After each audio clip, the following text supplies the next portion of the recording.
11వ డివిజన్లో చాలా పెద్ద ఎత్తున మహిళలు కానీ యువకులు కానీ అదేవిధంగా పురుషులు కానీ చాలా పెద్ద ఎత్తున కాంగ్రెస్ పార్టీలో చేరడం జరిగింది. మరి సీఎం రేవంత్ రెడ్డి గారి 6 పథకాలు అమలును దృష్టిలో ఉంచుకొని వాటి యొక్క ఫలితాన్ని చూసి మహిళా లోకం ఈ రోజున పెద్ద ఎత్తున 11వ డివిజన్లో కాంగ్రెస్ పార్టీలో జాయిన్ అయ్యారు. అదేవిధంగా 11వ డివిజన్లో కొన్ని సమస్యలు కూడా ఉన్నాయి, పెద్దవాళ్ళ దృష్టికి తీసుకెళ్ళాము. ఇంకా కూడా కొన్ని సమస్యలు ఉన్నాయి. మరి మహిళలను అదేవిధంగా ఇంకా పురుషులను రేపో ఎల్లుండో పెద్దవాళ్ళ దగ్గర తీసుకెళ్ళి వాటి సమస్యలకు కూడా సమస్యలు తీరిపోవడానికి 100% నా వంతు కృషి నేను చేస్తానని ఈ సభాముఖంగా అందరికీ తెలియజేస్తున్నాను. ఈరోజు జాయిన్ అయిన అందరికీ నా తరఫున శుభాకాంక్షలు తెలియజేస్తున్నాను. Thank you. ఈరోజు పీర్జాదిగూడలో ఎంతో ప్రజలకు అన్యాయం చేస్తున్నారనేసి ఈ కాలనీ వాసులు వారి పట్ల ఎన్ని బాధలు పడ్డారో మాకు వివరించడం జరిగింది. వారి ఏదైతే సమస్యలు ఉన్నాయో వాటి మీద మేము ప్రత్యేక దృష్టి పెట్టి ఈ పీర్జాదిగూడ కాంగ్రెస్ పార్టీ తరఫున ప్రజల వైపు ఉండి వాటినన్నిటినీ పరిష్కరిస్తామనేసి ఇప్పుడు జాయిన్ అయిన ప్రతి ఒక్కరు కూడా మేము భరోసా ఇవ్వడం జరిగింది.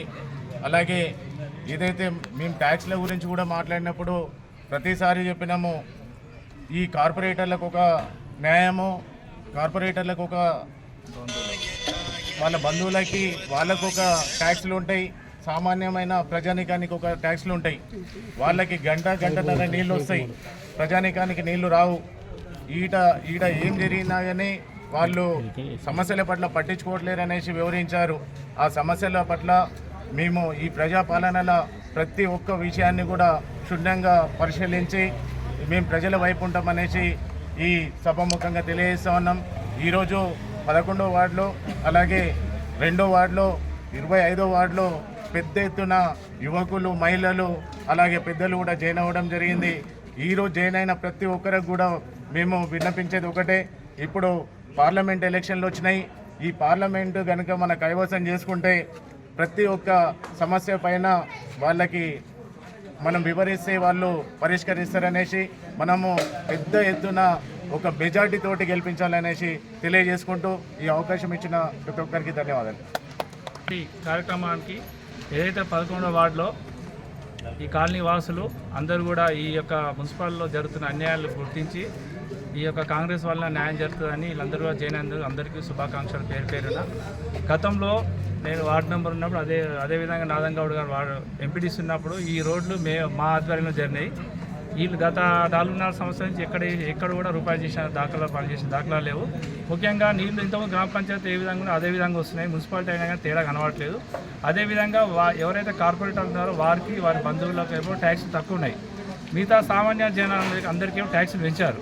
ఇది ముఖ్యంగా గమనించాలి. ఇక్కడ ఉన్న ప్రజలు కూడా అదేవిధంగా అధికారులు కూడా రేపు అధికారులకు కూడా మేము ముందుకు ఆర్టీఐ కింద అప్లై చేస్తే మాకు లిస్టు బయటపడేది. ఎందుకంటే కార్పొరేటర్లు 3 అంతస్తుల బిల్డింగ్ ఉన్న వాళ్ళకేమో 1500 ఉంది, సామాన్య ఇటువంటి ఇల్లు ఉన్న వాళ్ళకేమో 10,000 12,000 ఉంది. ఎంత ఘోరం అంటే దీన్ని మేము ఆర్టీఐ కింద అప్లై చేస్తే మాకు డీటెయిల్స్ వస్తాయి.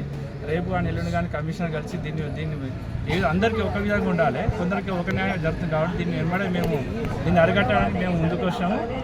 అదేవిధంగా నీళ్ళు నీళ్ళు ఏం రావట్లేదు. ఇప్పుడే ఇట్లుంటే ఇంకా 4 రోజుల తర్వాత ఇంటికి ఒక 3 రోజులకు ట్యాంకర్ పోసుకుంటే 506 రూపాయలు అంటే వాళ్ళు ఎలా బతారు. కనుక దీన్ని కూడా మేము హెచ్ఎండి దృష్టి తీసుకెళ్ళి అందరికీ కూడా నీళ్లు రావడానికి మేము కృషి చేస్తాము. ఇక్కడికి ఇచ్చేసిన అందరికీ ఎవరైతే జనరల్ అందరికీ పేరు ధన్యవాదాలు. వాళ్ళకి 11వ వార్డుకు మంచి మీటింగ్ జరిగింది. ఎప్పుడైనా ఇదే ఎత్తున జరుగుతుంటుంది. వచ్చిన వాళ్ళకి కూడా మేము మర్యాద ఇచ్చి రెస్పాన్స్గా మాట్లాడతాము. కాకపోతే మాకు ఈ ఇంటి పనులు, వాటరు, ఈ కుక్కల బెడద ఒకటి ఎక్కువైపోయింది. మనిషి వెనక ఒకటి సప్పుడు అయిపోయింది. అంత పెద్ద ఏజ్ వాళ్ళం, నైట్ నిద్ర పడతలేదు మాకు. మధ్యాహ్నం పండాలంటే ఈ పిల్లల లొల్లి, ఇంట్లో వాళ్ళదేమో బయట లొల్లి. మాకు ఈ కుక్కలు పిల్లలు ఆడుతుండంటే వాళ్ళకి కావాలి పని మానుకొని కుక్కల గురించి కట్టె పట్టుకొని కూర్చుంటున్నాం మేము.